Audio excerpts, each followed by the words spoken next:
Hey guys, it's Mathel here once again, and yes sir, it's time for our PoE 2 video after the LA Exile event, which for me felt kind of like an Exilecon 2.5. So we were all kind of just clustered together to watch a bit of Path of Exile 2 announcement action, just where they're at this point, and also playtest a bunch of the game. We were given 3 characters to choose from: the Ranger, the Warrior, and the Sorceress, and we could play from Act 1 up to as far as we could go, and I ended up going as far as it allowed me, which was the end of Act 2. So it took me about 4 hours to get to the end of Act 2, and then the game kind of like stopped progressing. I didn't quite get the end of Act 2 because it's like stopped near the end, so I didn't get to see the end boss or anything.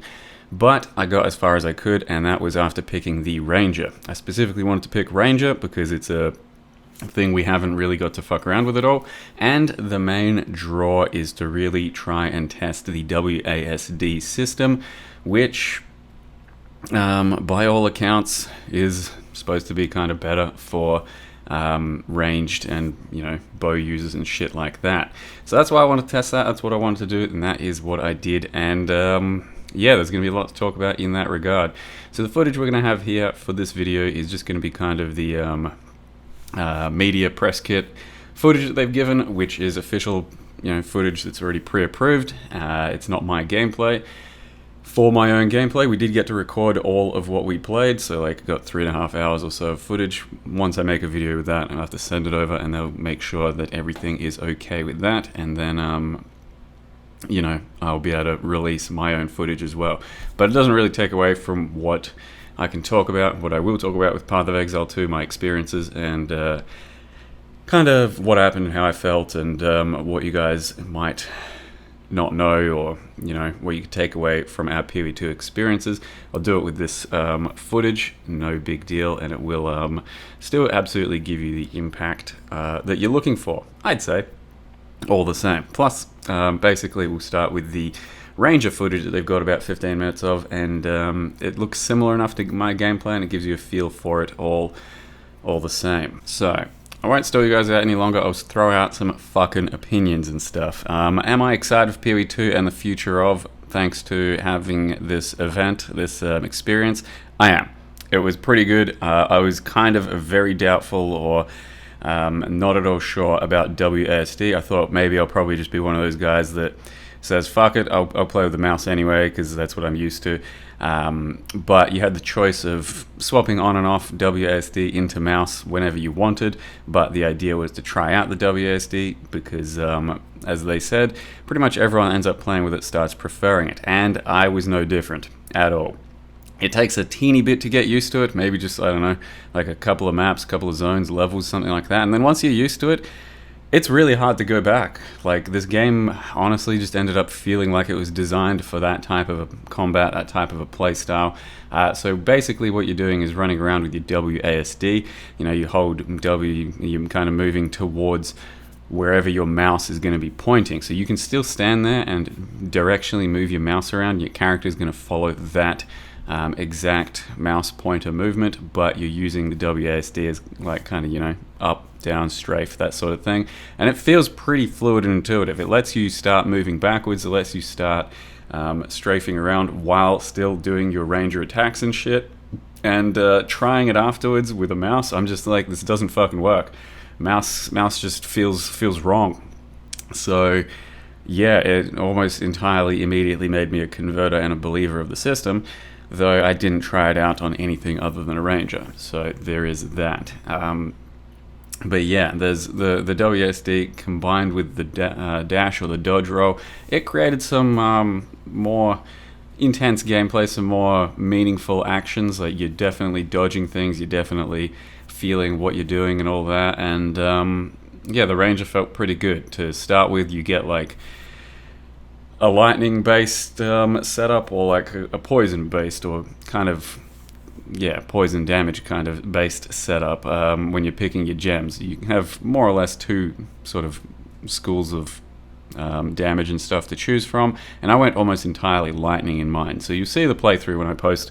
I'll comment on plenty of my own playthrough when I do that. But in this one, they're basically using like a lightning arrow, and they're also using like their caustic or poison pod things. I don't fucking know. But the lightning one has a lot of lightning to it, and there's like 4 or 5 different lightning skills that synergize, and you end up starting to weave through them and use plenty of them, and it does feel pretty good. The one thing I will say right now that might concern people is it was pretty hard. Like, by all accounts, this game mode at the moment, PoE 2, what they gave us to fuck around with, what they gave us to play with, if it's just, maybe tuned to be harder for the demo, if it's just still being tuned, I don't fucking know. It was hard. Like, I got to the end of Act 2, I probably died, I don't know, fucking 10 times. Nothing too crazy, but I know sorceresses were really doing it tough because they didn't have like quite the same level of either tankiness or mobility or damage or something. But I know lots of people that picked sorcerers to play with were just like chain dying in some areas and some bosses, and it was a rough day at the office. So yeah, from everyone I saw, all of us ARPG veterans, we'd still get shit on quite a lot in some situations and zones, and have to build up our character a bit and then get better.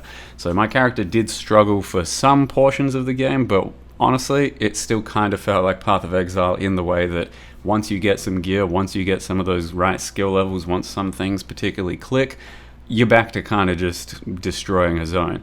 A lot of the footage that they're showing you, like this sort of stuff here and some of the other footage they show you, is, you'd be worried it's a bit slowed down and not fast enough gameplay. I'm pretty sure it's all without movement speed boots and with like almost no passives, like no real movement stuff, attack allocated. Because like once I managed to pick up a pair of boots that had 10 or I think it was just 10 movement speed, the game started to feel quite a bit faster already, and that's just 10 movement speed at like level 10 or some shit. Getting some attack speed on like a bow or on your passive tree ended up feeling quite a bit faster all of a sudden. Your gameplay does change. So I think, yeah, it's still just classic Path of Exile where you are pretty slow and weak early on, and your gear will absolutely build you up and make you a much bigger monster in the end. Even in the early game. By the time I stopped, I was level 27, I think it was. I was running around one-shotting most packs, and I was doing a few hits on some bosses. If you've got a strong enough setup, you're still going to be fucking destroying these new bosses. So to talk about the bosses, though, they are pretty cool. Pretty much every damn zone has a unique boss of its own and something to tackle, whether it's a side quest, whether it's just a boss because it's standing around, or whether it's part of the campaign. It's just a whole new fight, whole new like design, and they're pretty fun to engage with. Most of them are going to be a little bit threatening. Some of them are going to be fairly threatening to the point where you're going to have to die once or twice to go, okay, shouldn't be getting hit by that. And then once you figure it out, it clicks and you get past it. And it's a bit of a rewarding moment in that regard because you learnt and you did better, and then you can learn for the future as well. You overcome an obstacle, basically, because it is a bit of an obstacle. So the bosses are for sure the highlight of the game. As they mentioned, they're very proud of their boss designs and way that they're implemented and all that. And it absolutely shows. It also pays to have really good music scores with them, with good animations, good audio for your attacks and whatever, and the zone design is pretty damn good too. So this is one of the later game zones in Act 2 that I did end up getting through entirely. And there's terracotta soldiers, and there's some kind of other lightning shit and beetles and all kinds of stuff, and it gets pretty dangerous by this part. Like these lightning bats, I died to those lightning bats maybe like 4 times or something. They'd come out of the sky, and then if you didn't immediately move, you just get shotgunned by like 15 fucking laser arcs and just immediately die. Had maybe like 20 to each res at that point, and you'd still just be dying to stuff pretty routinely if you're not too careful of it. But the dash roll gets you out of places. You definitely start wanting to use your escape maneuvers, like the cold arrow that shoots you back. That starts to become pretty damn powerful. Freezing things becomes very powerful. It's a lot more gameplay centric in the end, just because it asks more of you. So it is concerning that what we played was as hard as it was. I will say, because if this is, as we know, their one chance to grab a whole bunch of new players by the balls. This zone here that they've got in the background, I went through this one. It's a fucking dangerous zone. Like those Skelly Mage dudes and everything, they hit pretty hard. They res stuff. There's different Skelly Mages. There's charging dudes. This is a late game Act 2 one. It's pretty dangerous. Anyway, this is their one chance to grab a whole bunch of new players by the balls, and you're probably going to shut a lot of people out still if what they do is pick a class or a skill that isn't particularly meta or particularly good just because they want to do their own thing, and then just run into a fucking brick wall because they can't progress past a certain zone since it's too hard. It definitely feels like there's going to be more balancing along the way, or there should be more balancing along the way, because it was pretty unforgiving. And like I said, it'd be just a real shame for people to have still that same big difference or that big flaw of picking the wrong thing and then having a worse experience. Like, you should, for the most part, be picking almost anything you want to pick and then have a similar experience to someone else that picked whatever they wanted to pick. Not, oh, I went Sorceress and I'm getting completely shit on. This guy went Ranger and he's halfway through the game and having a great time with a smile on his face.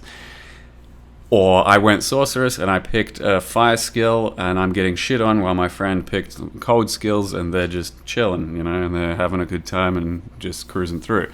So if that's going to be the case still, which kind of exists in Path of Exile, where you might accidentally stumble onto a meta skill and you'll have a great time, or you stumble across a skill you like that's not very meta and then you're having a tough time, then they're still going to struggle to bring in new players, is how I currently feel with this demo that we played.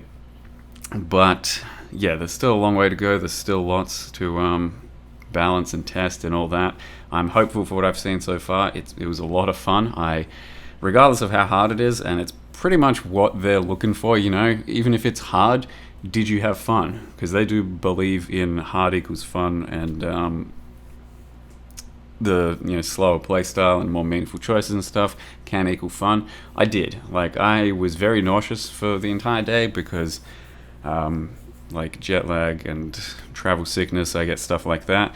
And I was kind of on autopilot for the end of my playthrough because I was feeling like throwing up a lot. But I still barely looked at the clock, and after 4 hours of playtime, I was kind of surprised it went by that fast, and I was just having a good time going through it. We got 4 or 5 hours to play from Act 1 through to the end of Act 2, and yeah, you weren't really worried about the clock at all. You were just going and having fun and blasting. It was a good time, and I definitely want to play more, and I'm definitely keen to try out other stuff and get further in and put characters' gear together. And it's more of PoE 1, but in a newer, fancier fashion, and there's still lots for them to discover for it, or to show off for us to discover. There's still lots to create, change, chop, all of that, and I'm very hopeful for the future of PoE 2. I don't at all have any doubt at the moment. I'm sharing what I think about the strategy of getting a whole new audience and stuff, and what I felt about the gameplay and stuff. So hopefully that kind of gives you a brief idea of how I feel about PoE 2 at the moment, and what I saw and what I felt about it. I do think you should be excited for it, and if not, until then, you've still got PoE 1, and I think that's still going to do plenty of great things. But I think I'll save more conversation or anything else specific to say for my own gameplay footage, which hopefully I'll put up and have passed over and get greenlit by something like tomorrow. I would hope so. Otherwise, let me just show you one other thing.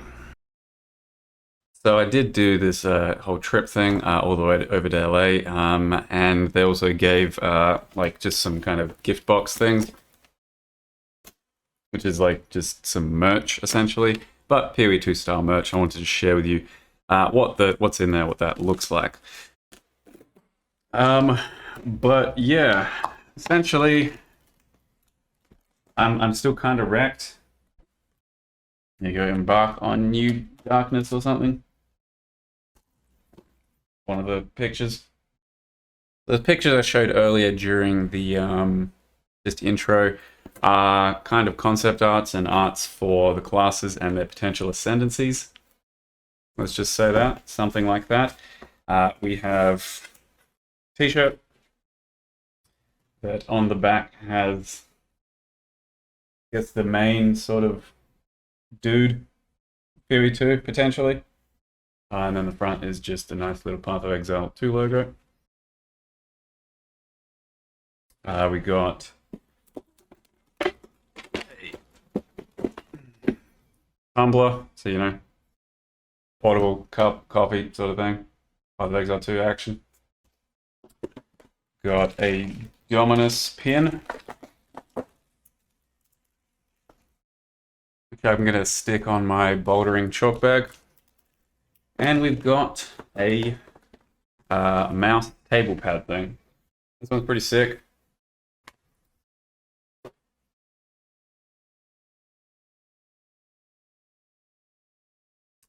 For the what they're calling Exile meetup.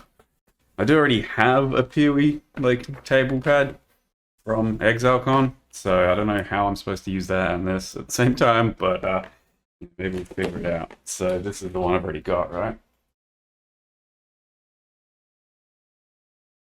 Okay. So yeah, it was a very stressful event on my body. Probably the dumbest travel you'll ever hear of. A man going from Australia to LA, spending 24 hours there and then back. So it was like 2.5 hours of travel to Brisbane, 13.5 to LA. I was there for 24 hours, 15.5 hours back to Brisbane, and then 2.5 back to Adelaide once again. And yeah, on the day of, I felt extremely terrible. I was throwing up, I was nauseous, I was all kinds of stuff, and I was very concerned about getting back on the plane. It was a tough travel and ordeal on me, and I guess maybe I'm just, I don't know, not built for that stuff. All that said, pretty worth it. Like, it's only for 4 or 5 hours PoE 2 gameplay, but it was good. I don't really have any regrets in the end. I mean, maybe some regrets, but it's already in the past now, and thus it doesn't hurt as bad. So yeah, PoE 2, it's looking pretty good. I do think there's probably no one that's going to be saying it's looking any worse than they would have thought, or any doubters after this sort of thing. Yeah, just see how it goes, because I do fully expect there's going to be more tuning, more balancing, more creation and stuff. Still a lot to go. We only did 2 acts. One of the things I do want to mention is we fought some pretty crazy stuff and some pretty intense zones and bosses and mobs and all that for only the first 2 acts. Like, there's still 3 or something more, maybe. So it's going to get pretty wild. There's going to be some cool designs. There's going to be some really high-end ARPG action in the whole game. But with that, yeah, I don't know. I'll answer a few questions in the comments as well, if you guys want to ask some stuff, and if I miss something. Overall, it's a positive experience. I'm looking forward to more. And I'll have a video up about some of my gameplay for the Ranger as well, hopefully soon. So full steam ahead. Thank you very much for watching. I'll see you guys next time.